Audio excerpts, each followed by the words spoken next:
En la clase de hoy vamos a hablar un poco de la placa madre. Como su nombre lo indica, es el circuito impreso principal del sistema y es donde se conectan todos los componentes de la computadora. Tenemos todas las interfaces de conexión para el núcleo básico, como es CPU, RAM y la fuente de alimentación, así como los distintos puertos y slots para periféricos y el almacenamiento. Todo en el PC está conectado a la placa madre de una u otra manera.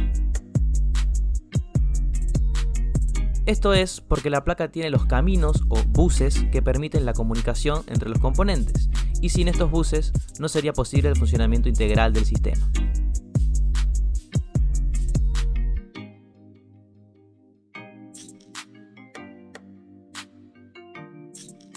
Aquí se puede ver claramente una placa madre funcionando y cómo todos los componentes están conectados a ella,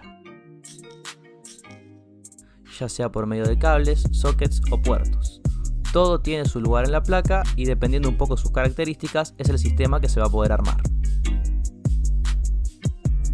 Vemos la fuente de alimentación, memorias, varias tarjetas, teclado, mouse, monitor, todo comunicándose entre sí mediante la placa madre.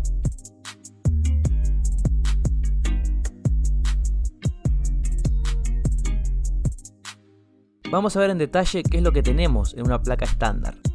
Esta que se está viendo en video es una placa de tipo micro ATX, una placa un poco más pequeña que el estándar ATX normal, pero con similares características.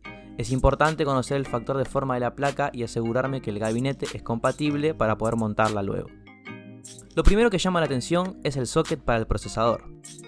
Esta es la zona de la placa donde va a ir colocado el cerebro de la computadora. Este chip es el encargado de ejecutar todas las órdenes del usuario y tiene varias características que veremos en clases posteriores. La forma de conectar el CPU a la placa es mediante un socket que puede ser de tipo PGA o LGA. Es importante conocer esto, ya que no todos los sockets son compatibles con todos los procesadores, pero ya hablaremos de eso en otras clases. Cercana a la zona del socket, por lo general, vamos a encontrar los slots para la memoria principal, la memoria RAM. Esta es la memoria de trabajo del procesador. Aquí se coloca, ya veremos cómo y sus características en la clase correspondiente. Algo importante a tener en cuenta es que no toda placa es compatible con todo tipo de memoria, y si miramos bien, la placa nos brinda esa información. No sé si se llega a apreciar, pero ahí dice 1.5 volt. Esto nos va a dar información necesaria para saber qué memoria puedo colocar en esos slots. Tenemos también las conexiones principales de corriente que provienen de la fuente, esto ya lo trabajamos en clases anteriores, el conector de 24 pines y la alimentación extra para el procesador.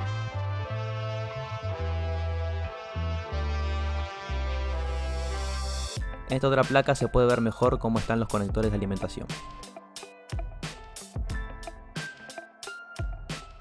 Depende de la placa, podemos tener varias opciones para conectar discos duros o lectoras y almacenar así nuestra información y sistema operativo.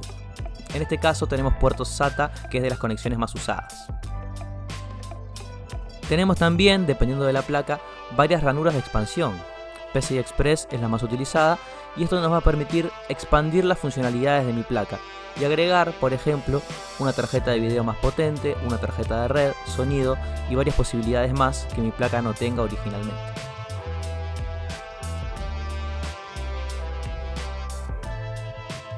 Una parte muy importante de la placa, y hago una pausa acá, es el chipset. Se puede ver un disipador bastante grande que debajo esconde uno de los integrados más importantes de la placa. Antiguamente eran dos, puente norte y puente sur, ahora por lo general es uno solo. Este chipset es el encargado de ayudar al procesador y administrar varias cosas dentro de la placa, como las velocidades a las que van a funcionar las memorias, la cantidad de puertos SATA que va a manejar la placa, la velocidad de los buses, panel trasero. Administra las velocidades y las reglas del juego de casi todo lo que se transmite por la placa. Es por esto que se dice que el chipset determina las prestaciones de la placa madre. Si tengo un procesador súper veloz, una memoria súper rápida, pero el chipset me reduce estas velocidades, por ejemplo, no voy a poder obtener todo el rendimiento que espero. Por lo que es importante estar al tanto de las características del chipset de mi placa y si se adapta a lo que yo pretendo obtener.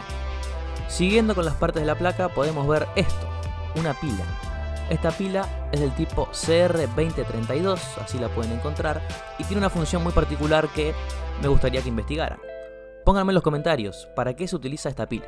Seguramente aparezcan conceptos como firmware, UEFI, setup, que vamos a ver más adelante, pero me gustaría que vayan buscando información al respecto. Y bueno, para terminar tenemos todos los pines del panel frontal, USB y audio para poder utilizar los botones de encendido, reset y los puertos delanteros en el gabinete. Y lo que se conoce como panel trasero.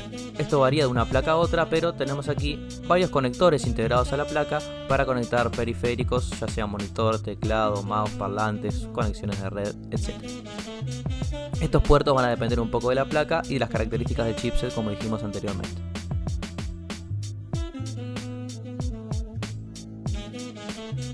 Esto es todo por el momento, espero que haya sido útil, que puedan conocer un poco más las partes de una placa madre y bueno, nos vemos en la próxima clase. Chau chau.